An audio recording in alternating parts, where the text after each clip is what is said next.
نحمده ونصلي على رسوله الكريم أما بعد رب اشرح لي صدري ويسر لي أمري واحلل عقدة من لساني يفقهوا قولي۔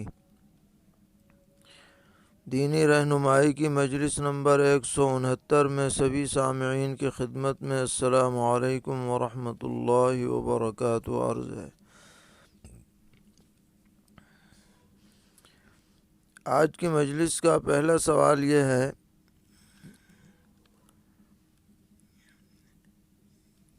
کہ محرم کے مہینے کو غم کا مہینہ سمجھنا کیسا ہے، اور اس مہینے میں شادی یا کوئی خوشی کی تقریب منعقد کی جا سکتی ہے یا نہیں؟ جواباً عرض ہے کہ محرم ایک پرعظمت مہینہ ہے اور اس کو اشہر حرم کے اندر بھی شامل کیا گیا ہے، اور تاریخ میں بڑے اہم واقعات اس دن پیش آئے ہیں، جن میں سے بعض بڑے خوشکن بھی ہیں اور بعض غم کے واقعات بھی پیش آئے ہیں۔ لیکن شریعت کی نظر میں کسی خاص واقعے کی وجہ سے کسی مہینے کو منحوس سمجھنا اور غم کا مہینہ قرار دینا یہ صحیح نہیں ہے۔ اس لیے محرم میں ہر طرح کی تقریبات منعقد کی جا سکتی ہیں، شرعاً اس میں کوئی رکاوٹ نہیں ہے۔ سوال کرتے ہیں کہ ہم نے سنا ہے کہ محرم میں حضرت آدم علیہ السلام کی تخلیق ہوئی، کیا یہ بات درست ہے؟ جواباً عرض ہے کہ اس طرح کی باتیں جو لوگوں میں مشہور ہیں ان کی کوئی اصل نہیں ہے۔ البتہ روایات میں اتنا ثابت ہے کہ اس دن بنی اسرائیل کو فرعون سے نجات ملی اور فرعون غرق ہوا، اس لیے اس حد تک تائید کی جا سکتی ہے اور ثبوت ملتا ہے۔ سوال کر رہے ہیں کہ محرم میں عاشورے کے دن روزی میں وسعت والی حدیث کا کیا مطلب ہے؟ یعنی یہ جو مشہور ہے کہ اس دن جو آدمی کا اپنے دسترخوان میں وسعت کرے تو سال بھر اس کی روزی میں وسعت ہوتی ہے، اس کی کیا حقیقت ہے؟ جواباً عرض ہے کہ اس سلسلے میں ایک روایت بہت مشہور و معروف ہے، لیکن سنداً وہ بہت زیادہ ضعیف ہے۔ بہت سے محدثین نے اس کو بالکل نہایت غیر معتبر قرار دیا ہے، لیکن بعض محدثین نے متعدد طرق کی وجہ سے فضائل میں اس پر عمل کرنے کی گنجائش دی ہے، لہذا اسے ضروری تو ہرگز نہ سمجھا جائے اور الفاظ کو بھی پیغمبر اسلام کی طرف نسبت کرنے میں احتیاط کی جائے۔ البتہ عمل کرنے کی گنجائش ہے۔ اگر روزہ ہو تو پھر سحر و افطار میں وسعت کی جائے گی تو یہ فضیلت انشاءاللہ حاصل ہو جائے گی۔ سوال کر رہے ہیں کہ ہم نے ایک بیان سنا ہے جس میں واعظ صاحب یہ فرما رہے ہیں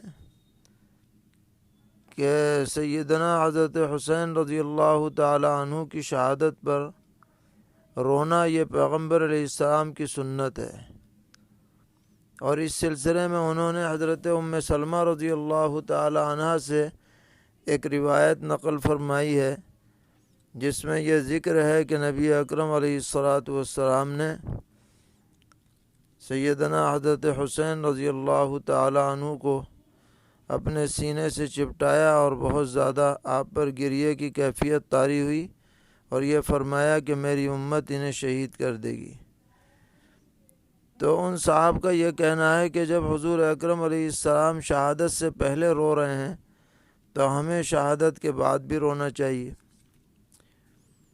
تو ان کے اس بیان کی اور اس استدلال کی کیا حقیقت ہے، اور ہمیں اس پر عمل کرنا چاہیے یا نہیں؟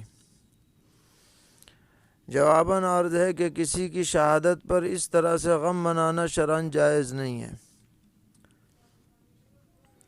خود دور نبوت میں بڑے بڑے صحابہ شہید ہوئے، جن کی شہادت پر آپ پر نہایت غم کی کیفیت طاری ہوئی، جیسے کہ سید الشہداء سیدنا حضرت حمزہ رضی اللہ تعالی عنہ، ان کی شہادت پر تو آپ کو اس قدر دلی تکلیف تھی کہ ان کے قاتل حضرت وحشی جو بعد میں اسلام لے آئے رضی اللہ تعالی عنہ، تو ان کو آپ نے اپنے سامنے آنے سے منع فرما دیا، اور ظاہر ہے کہ آپ پر رقت بھی طاری ہوئی ہوگی۔ اسی طرح حضرت جعفر طیار رضی اللہ تعالی عنہ غزوہ موتہ میں شہید ہوئے، اور ان کی جب خبر آئی تو آپ پر بہت اثر ہوا، لیکن آپ نے صحابہ کرام رضی اللہ تعالی عنہم کو ان پر رونے کا یا رونے کو منانے کا یا اگلے سال جب ان کی شہادت کی تاریخ آئی تو باقاعدہ غم منانے کا کوئی حکم نہیں دیا ہے۔ غزوہ احد تو ہجرت کے بعد دوسرے ہی سال پیش آ گیا تھا، تیسرے سال۔ اس کے بعد آپ 7 سال تک باحیات رہے اور ہر سال وہ تاریخیں آتی رہیں، لیکن آپ نے کوئی رونے دھونے کا حکم نہیں دیا ہے۔ ہاں یہ تھا کہ آپ وقتاً فوقتاً ان کی قبروں پر تشریف لے جاتے تھے۔ اس لیے باقاعدہ اس رونے کو سنت کہنا یہ قابل قبول نہیں ہے۔ شریعت کا حکم یہ ہے کہ صرف بیوہ عدت تک اپنے شوہر کا غم منا سکتی ہے،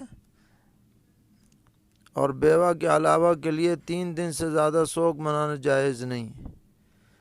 اور رہ گئی یہ بات کہ حضرت ام سلمہ رضی اللہ تعالی عنہا کے سامنے آپ نے حضرت حسین رضی اللہ تعالی عنہ کو سینے سے لگا کر فرمایا کہ امت انہیں شہید کرے گی، اور آپ پر گریے کی کیفیت طاری ہوئی۔ یہ ایک فطری چیز تھی۔ اس کا یہ مطلب نہیں ہے کہ ہر سال شہادت کے بعد اس کو باقاعدہ غم کے طور پر منایا جائے۔ یہ سب باتیں بے دلیل ہیں اور بے سند ہیں، شریعت میں ان کا کوئی اعتبار نہیں ہے۔ بعض فرقوں نے اسے اپنے مذہب کا الگ ایک مخصوص عمل بنا رکھا ہے، اور چاہتے ہیں کہ سب اسی کے مطابق عمل کریں، تو ہمیں اس کی تائید نہیں کرنی چاہیے۔ سوال کرتے ہیں کہ اہل بیت سے کون مراد ہیں؟ جواباً عرض ہے کہ اہل بیت کا مصداق حضرات ازواج مطہرات رضی اللہ تعالی عنہن ہیں، اور پھر نبی اکرم علیہ الصلاۃ والسلام نے اسی فہرست میں حضرت سیدہ فاطمہ رضی اللہ تعالی عنہا اور حضرات حسنین رضی اللہ عنہما اور سیدنا حضرت علی کرم اللہ تعالی وجہ کو داخل فرمایا ہے، جیسا کہ صحیح حدیث میں اس کا ذکر موجود ہے۔ تو ان سبھی پر اہل بیت کا اطلاق ہوگا۔ سوال کرتے ہیں کہ مساجد میں نماز کے بعد جو دینی اعلان کیا جاتا ہے کہ کچھ دینی گفتگو ہوگی، تو سننے والوں کے لیے اس اعلان کے مطابق اس مجلس میں شرکت کرنا کیا واجب اور ضروری ہے؟ اور اگر کوئی اعلان سن کر بھی شرکت نہ کرے تو کیا وہ گنہگار ہوگا؟ جواباً عرض ہے کہ کسی خیر کے کام میں شرکت کرنا اچھی بات ہے، اور اگر کوئی ضروری کام نہ ہو تو دینی مجلس میں بیٹھا جائے، لیکن اگر کوئی آدمی نہ بیٹھے اور اپنے کام سے چلا جائے تو اس کو گنہگار قرار نہیں دیا جائے گا۔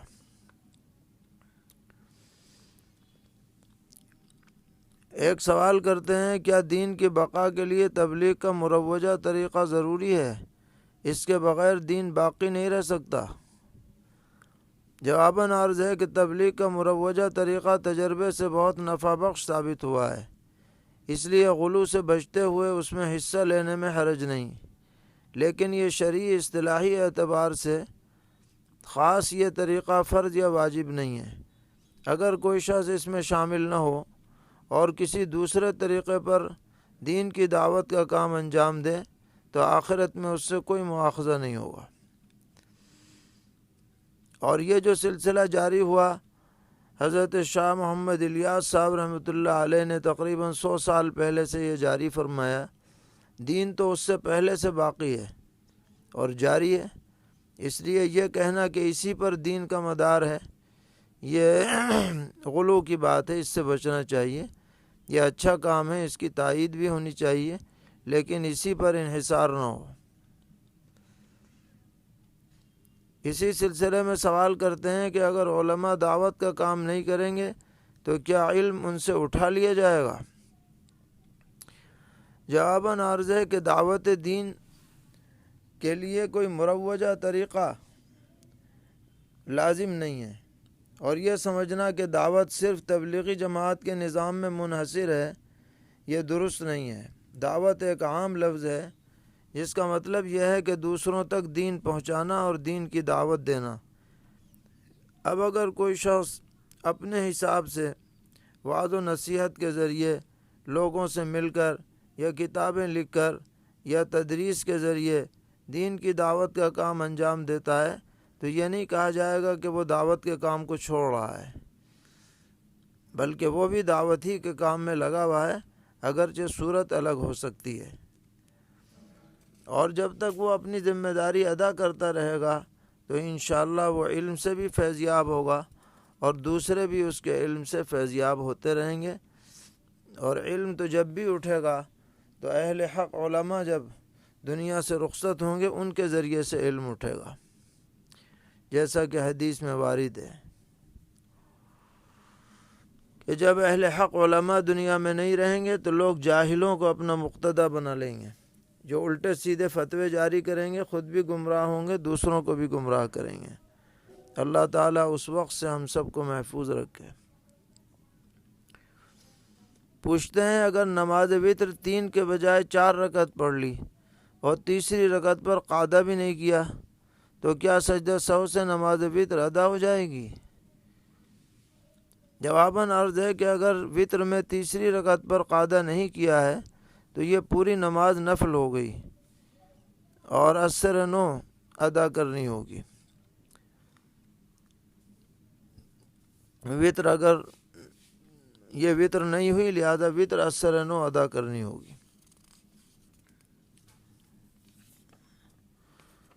پوچھ رہے ہیں کہ اگر کوئی شخص سفر میں تھا تو سفر کے دوران جو نماز قضا ہو گئی تو گھر آ کر کتنی رکعت ادا کی جائے گی؟ دوران سفر جس نماز کا وقت گزر گیا اور بعد میں وہ وطن پہنچا تو وہ قصر نماز قضا کرے گا۔ وطن پہنچ کر کے اسے قصر ہی ادا کیا جائے گا جو دوران سفر چھوٹ گئی ہیں۔ پوچھتے ہیں کہ نماز کی حالت میں عورت کے سر کا ایک بال کھلا رہ جائے تو نماز کا کیا حکم ہے؟ جواباً عرض ہے کہ نماز درست ہو جائے گی۔ اگر 1/4 سر کے بال کھل جائیں تب نماز میں فساد آئے گا، 1-2 بال کھلنے سے کوئی فساد نہیں آتا۔ سوال کر رہے ہیں کہ ہمارے ہاں یہ مسئلہ زیر بحث ہے کہ مسبوق اگر امام کے ساتھ قعدہ اولیٰ میں شامل ہو اور مسبوق کی اتحیات پوری ہونے سے پہلے امام صاحب کھڑے ہو جائیں تو یہ مقتدی اپنی تحیات پوری کرے گا یا امام کی اتباع میں اتحیات آدھی چھوڑ ہی کر کھڑا ہو جائے گا؟ جواباً عرض ہے کہ اس مسبوق کو اتحیات پوری کرنے کے بعد ہی آگے نماز پڑھنی چاہیے۔ اگر ایسا نہیں کرے گا تو نماز مکروہ تحریمی ہوگی، یعنی ہو تو جائے گی لیکن کراہت رہے گی۔ سوال کرتے ہیں شوہر نے بیوی سے کہا کہ اپنے گھر والوں کو بول دے کہ تیرا رشتہ کہیں اور تلاش کر لیں، میری طرف سے اجازت ہے، تیری کہیں اور شادی کر دیں، مگر ان الفاظ کو کہتے وقت طلاق کی نیت نہیں تھی، تو کتنی طلاق واقع ہوئی؟ جواباً عرض ہے کہ اگر طلاق کی نیت نہیں تھی تو ان الفاظ سے کوئی طلاق واقع نہیں ہوئی، ہاں اگر نیت طلاق سے یہ الفاظ کہے جاتے تو ایک طلاق بائن پڑتی۔ سوال کر رہے ہیں شادی سے قبل تاریخ طے کرنے کے لیے لال خط کے نام سے جو تقریب منعقد کی جاتی ہے اس کا شریعت میں کیا حکم ہے؟ کیا تاریخ طے کرنے کے لیے لال ہی رنگ کے خط کا استعمال ضروری ہے؟ کیا فون کے ذریعے تاریخ طے نہیں ہو سکتی؟ اور کیا چند لوگ جا کر تاریخ طے نہیں کر سکتے؟ جواباً عرض ہے کہ لال خط کی رسم بے اصل ہے، اس کا شریعت میں کوئی ثبوت نہیں ہے۔ تاریخ طے کرنی ہے فون پر بھی کر سکتے ہیں، چند لوگ جا کے بھی کر سکتے ہیں، اور بغیر لال خط لیے عام تحریر لکھ کر کے بھی کر سکتے ہیں۔ اس کے لیے لال خط کی اور رنگ کی کوئی تخصیص کرنا یہ سب بے اصل باتیں ہیں۔ پوچھ رہے ہیں حضور اکرم علیہ الصلاۃ والسلام کی تمام سنتوں کو جاننے کے لیے کسی کتاب کا نام بتائیں۔ جواباً عرض ہے کہ اس موضوع پر عربی زبان میں بہت مقبول کتاب ہے علامہ ابن القیم جوزی رحمۃ اللہ علیہ کی، جس کا نام ہے زاد المعاد۔ اس کا ترجمہ بھی چھپ چکا ہے اردو میں۔ اس میں تمام سنتوں کو جمع کرنے کی کوشش کی گئی ہے۔ اور اسی طرح اردو زبان میں شمائل کبریٰ کے نام سے مفتی محمد ارشاد صاحب کی ایک تفصیلی کتاب ہے، وہ بھی اس موضوع پر کافی جامع ہے، اس سے بھی فائدہ اٹھایا جا سکتا ہے۔ اللہ تعالی ہم سب کو دین پر استقامت عطا فرمائیں، ہر طرح کے شرور سے محفوظ رکھیں، دارین کی عافیت سے نوازیں۔ وصلی اللہ تعالی علی خیر خلقہ محمد وآلہ وصحبہ اجمعین برحمتک یا ارحم الراحمین۔